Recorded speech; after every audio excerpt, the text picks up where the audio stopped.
and needing to win this game.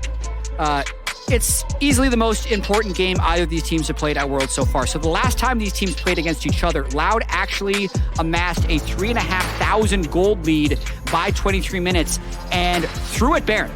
So EG won that one. Otherwise, you'd be having a much different conversation. One thing I'll point out, JoJo always does a lot of banter and chat in pregame lobby. Really? Loud was matching it. Like, they were just both spamming as much as possible. They were pretty quick getting in game. They were in lobby for like 30 seconds, just like typing madly at each other, and then they started the game. But both these teams are ready to throw down. So blue side, Kalista ban, no Akali, no Sylas either for Jojo Pyun. So obviously pretty intelligently targeted bans. Kalista not always seen as a blue side ban, but certainly one here. It is what Kaori played in their win. That is also what JoJo said. He said ban Akali, Sylas, go, go, go, go, go, go, go, go. Yep. So they listened. I mean, that is the strategy. So it's going to be Sejuani coming through. Worth noting that actually EG ban, a lot of games that they had played, their winning comp against Loud was actually Aatrox and Maokai, and this banned Kalista here as well, so not allowed any of those picks here. Sejuani, an early flex, a solid tank jungle, or actually a really good laning top laner, obviously can frontline afterwards as well. They say, you know, if we're not playing Assassins, then we can just go Azir meta and try to win team fights. Very true. JoJo is a very good Azir player, a fairly generically safe mid laner now that the other three of that power mid laners are down with Sylas Akali bans. It does leave like a LeBlanc pick open if they wanted to go for that, but I think right now EG is thinking team fight. It changes a little bit if they lock in Bel'Veth. Yeah, you look at Tenone's sort of champion pool since MSI, it's a bunch of Ahri, okay, sure, Talia, and then it's down to like Lysandra 3 games, Zoe 2 games, the Sylas that he had played a bunch of has been banned out. We are back on Trundle here for Inspired, generally considered very good into Sejuani. Thanks for walking in the melee range, I'll hold you, thanks for the stats, now I'm the front line. Obviously his early jungle pressure was outstanding in the early game against DFM. Yeah, and part of why EG won that first game they had against Loud is they had really strong scaling in their team composition. That's something that Inspired mentioned in his post-game interview when he had the Maokai is, yeah, you know, I don't know if playing against RNG-type teams if we'll be able to get away with scaling, but for these type of games, it's worth it. And their early draft very much says they're not going to be super aggressive early, and they're picking for team fighting. Alrighty, we'll see what they can track then as far as jungle moves are concerned, because Sejuani can certainly do a lot with her lanes. Now doesn't have a melee mid laner, no Sylas there, so that is one possible synergy gone. Top lane usually almost exclusively melee, and with Misfortune locked in, you can always grab Gnar here and cover it. Or we'll see something else coming through. Misfortune, of course, is very, very strong. Mumu is left up for now. The Singed mid not going to come through unless you're going to shove Azir to the top lane. But I think eyes are on the chance at a Mumu Misfortune. This is the comp that beat Fnatic. It's actually the comp they had played against EG and nearly won with. So I would expect an Amumu ban or a support takeaway on 4 here. Yeah, 100%. I think Amumu will be banned in the next 2 bans by EG. Interesting how they're early picking support to ban them out. So they're basically saying, okay, our AD carry pool is deeper than what we think our support pool into MF is. Sure. Which I actually buy, honestly. I mean, we have basically no AD carry bans. There's the Mumu instantly banned away. Yeah, wise choice there. But yeah, if you're looking at good engaged tanks, I think Leona is, to me, the cream of the crop. I put her as my highest death champion, by the way, because I thought she'd be in almost every game.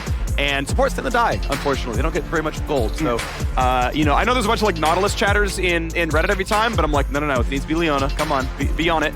Or gonna be dropped away though as team fight ults. You talk about the scaling differences. Toronto can frontline, Azir can backline, or make sure those fights happen. But yeah, Leona is there to guarantee interrupt MF ults. Of course, Toronto Pillar can do the same thing. I think it's probably the single best skill for that, but in case it's not up, Vol can play that job. And we're not even seeing any AD carry bans, so if he wants the Felios, he's played some Ezreal as well recently. Still up for him. This Jax ban is actually rather interesting. I think that signals that Impact, well, 1, Robo is good Jax, but 2, that Impact might actually want to pick his top laner blind rather than trying to get the counter pick.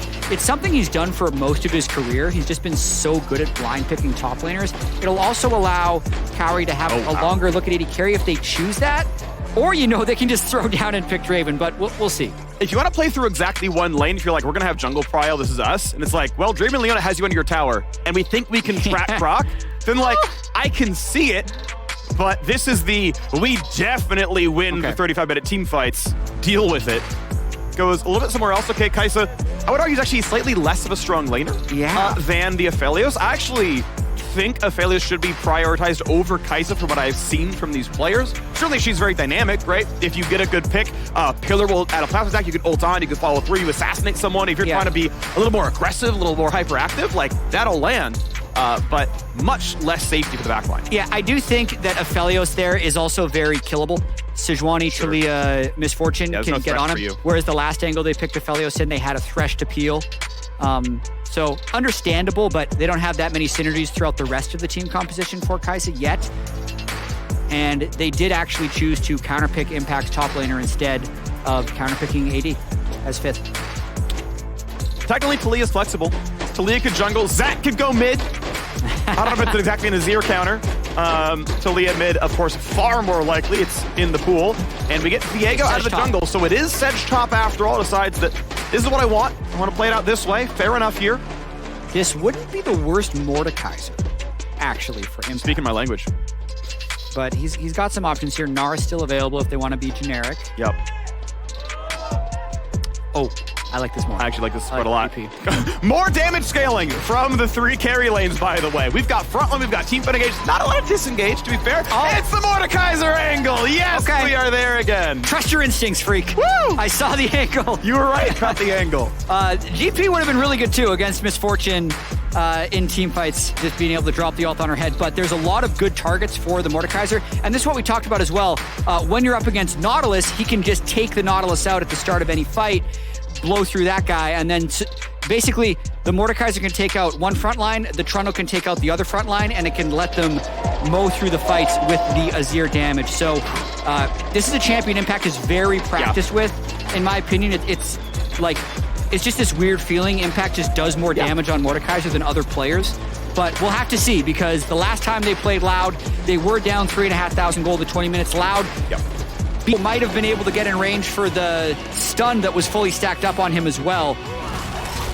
I don't know if Impact can do much about this one, though. Keep in mind, there's an Ignite for the Sejuani. The Pillar buys a lot of time. If they turn around, though, it could look very good. Keep in mind, double auto. In range, but too. Try Robo. Doesn't have flash. Robo doesn't have mana, and he goes down first. Blood EG get it through top jungle. And the counter-picked Mordekaiser against the Ignite Sejuani. Impact could die here. He's got the shield, though. He needs to get unstunned in time. Pops it, and he's going to be tanky enough to Q slam. Oh! Double kill! Yes, indeed! I was going to talk of come in, get the ult combo in, and that is another dead jungler. Yeah, I mean, they have ult from Trundle, so Nautilus is dead. Seosh quite low, burning, not quite dead. The Trundle's going to be pretty close. Calorie gets his kill on the bottom side. A solo kill down there. Vulcan flashes still drops. Tinones finally on the board here for Loud. Well, there we go. They say they can't really kill that turret. It's got massive resistances right now. Next front, we'll get the eye here, and the wave is nearly gone. It is low, though, and if they can cut this wave, they can just wait 30 seconds, get it next time.